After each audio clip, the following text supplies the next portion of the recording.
پہلا جو بچہ رہتا ہے وہ نینیال میں پیدا ہونا چاہیے، ایسا ایک رواج ہے، تو اس کے بارے میں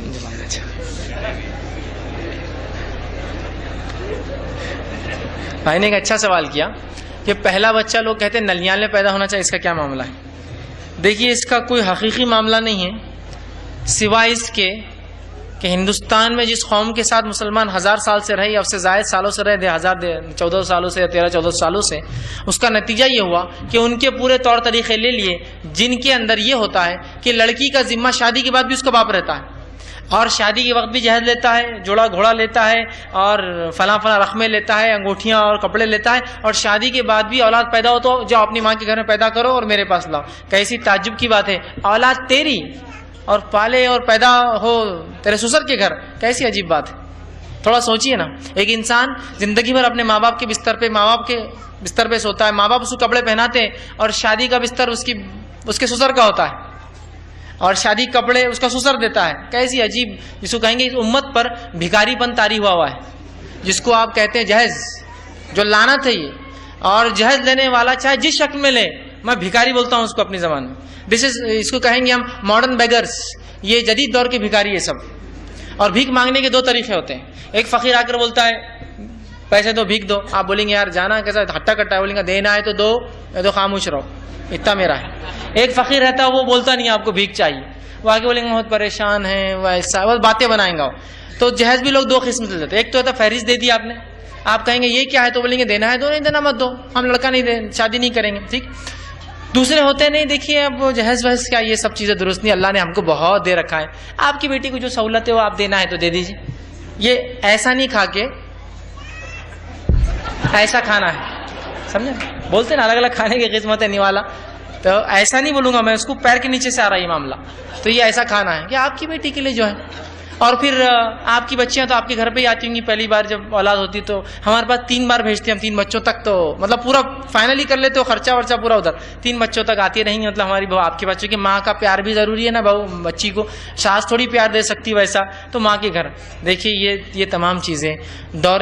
صحابہ میں اس کے بعد نہیں ملتی۔ یہ الگ بات ہے کہ اگر بچی کی صحت کی دیکھ بھال کرنے کچھ لوگ نہ ہو، اس لڑکی کو جو اپنے ماں کے گھر میں انسیت ہوں گی وہ یہاں نہ ہو تو ایک الگ چیز ہے، لیکن ہمارے پاس معاملہ یہ ہے کہ شروع سے آخر تک لڑکی کبھی اپنے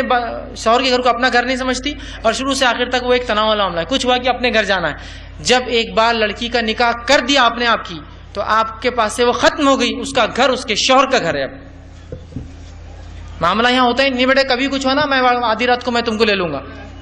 یہ کرنے سے تو پورا معاملہ بگڑ رہا ہے کہ بچی کو ذرا کچھ ہوا، میرے ابا میرے کو خود پہلے بولے تھے آ جاؤ میں جاری، چلی اٹھ کر۔ یہ سب شریعت میں نہیں ہے، اس لیے کہ ہم اتنا بھیک مانگی چالا کرتے ہیں، مطلب لڑکا جو ہے شادی کرتا ہے لیکن ایک طرح سے وہ جاتا ہے ادھر، وہ نہیں آتی ادھر، اس کی اولاد ان کے گھر میں پیدا ہو رہی ہے، مطلب ماموں پال رہے بچے کو، ماموں بھاگ رکھا میری بہن کو اولاد ہونے والی، اس کا باپ کہاں ہے بچے کا؟ وہ اس کے گھر پر ہے،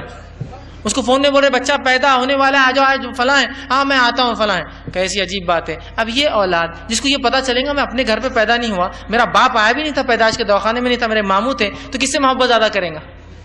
بولتے ہیں ماموں کی طرف کیوں زیادہ جاتا، اس کو ماموں سے انسیت کیوں ہے؟ تم نے پوری زندگی ان کے ماموں کو روایا نا، تو بچہ تو احسان مان ہوگا نا اپنے ماموں کا۔ سمجھیے آپ بات کو، اس چیز کو سمجھیے۔ تو لہٰذا یہ کوئی ضرور نہیں ہے کہ آپ کی پہلی اولاد جو ہے میکے میں پیدا ہو، بلکہ آپ کے پاس سہولت ہے تو اپنے گھر میں، سہولت نہیں تو آپ بات کیجئے کہ بھائی بچے گھر میں کوئی لوگ نہیں ہے، آپ کے گھر میں ہو سکتا ہے تو بہتر ہے۔ یہ بات میوچل انڈرسٹینڈنگ کی ہے، زور زبردستی دباؤ یا رواج نہیں کہ پہلا بچہ سب لوگ بھیجتے تو ہم بھی بھیجیں گے، یہ رواج نہیں ہونا چاہیے، ٹھیک ہے۔ اور والدین بھی بالخصوص اس چیز کو سمجھے، ورنہ بہت سی اور والدین کو پتہ نہیں جوش آتا ہماری بچی ہم لے آ کے ڈلیوری کرائیں گے، ہماری بچی ہمیں کیوں آپ کر رہے؟ وہ آپ نے شادی کر دی ہے اس کی۔ ایک تاریخی واقعہ بتاتا ہوں کہ ایک شخص تھے سلف میں سے، انہوں نے کہا جب میرا نکاح ہوا تو میرے نکاح کے بعد میری ساس میری اجازت سے صرف میرے گھر پہ 3 بار آئی، میری ساس